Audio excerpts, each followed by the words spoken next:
From COVID to dengue, there were over 16,300 cases of dengue in nearly a month from June 5th to July 2nd. This figure represents 25% of the 65,190 cases recorded since the start of the year. The health department says most of the new cases were in Central Luzon, Metro Manila, and Central Visayas. A hospital group can attest to the data. We're now joined by Private Hospitals Association President, Dr. Jose Rene de Grano. Doc, thank you so much for joining us. We're not only dealing with COVID, but also with dengue. Is this a major concern for private hospitals?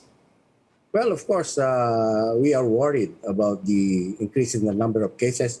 But the private hospitals, just like the other the public hospitals, we are ready to accommodate any surge in the dengue cases. The only limitation right now that we may have are as I said before, the number of nurses that are available to serve or manage our patients. All right, before we get into the shortage of nurses in private hospitals, share with us, particularly for those who want to be educated about dengue, what are the initial dengue symptoms, Doc? Is this caused by the rainy season? Usually, dengue comes in usually sa third quarter of the year because of the rainy season. But it's not caused by the rain, because the dengue virus is transferred by the Aedes aegypti mosquito. That's the carrier, no? Kung mabite ka nung mosquito, then that's the time that you get the virus, the dengue virus, The symptoms usually is just like the symptoms of flu, just like COVID in the initial phase, But then, of course, we will be able to differentiate it if we get additional tests.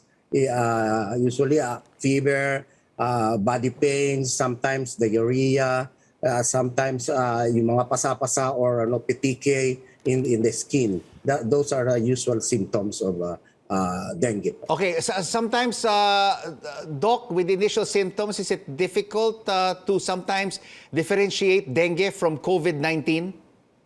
Yes, really.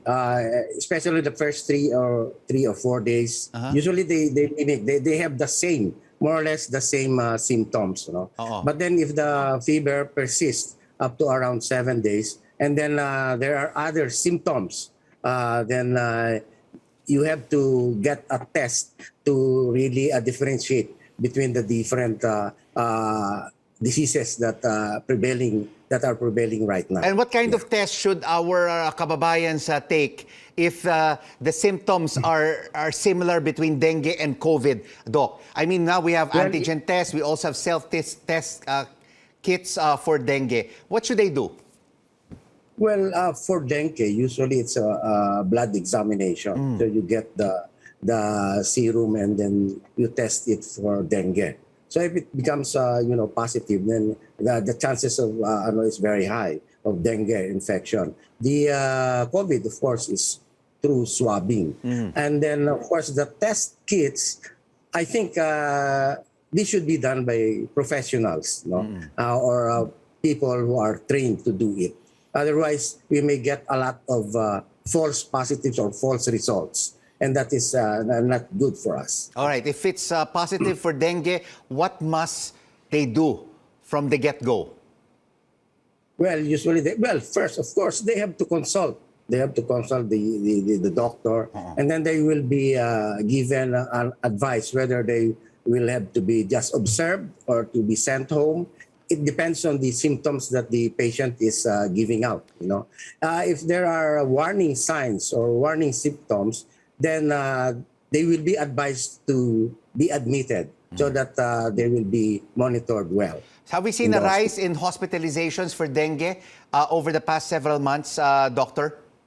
I think for the past weeks, I think we are seeing an increase in the number of cases, especially in what you mentioned before, Region 3, the Visayas, and even in Zamboanga Peninsula, and now some provinces here in Region 4. So, Doc, how can we take precautions personally? And do you think that this trend could be reversed soon? Because we're now seeing a rise in dengue cases month to month.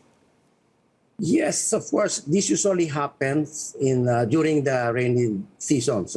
So first, you have to search and destroy. I mean, they say it's the 4S. You search and destroy the breeding places of these mosquitoes, and then of course have a clean surrounding. Number two, you have to protect yourself, self-protection. You have to wear long sleeve sometimes to prevent mosquito bites, or you can put in the insect repellents. And then, of course, another thing is you should support, of course, support the spraying of these things. And then, of course, you have to also, the last thing is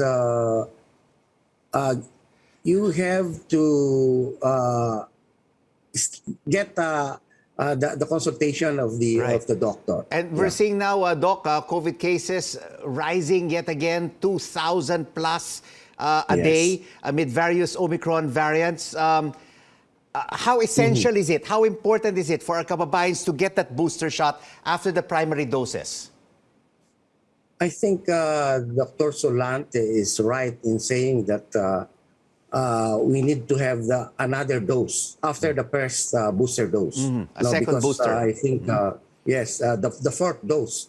I think all of the healthcare workers right now have already been given, most of them, at least probably 90% of those in the hospitals, were already given the fourth dose.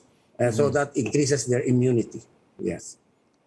What must be done basically to inform our kababayans that they really need that second booster dose?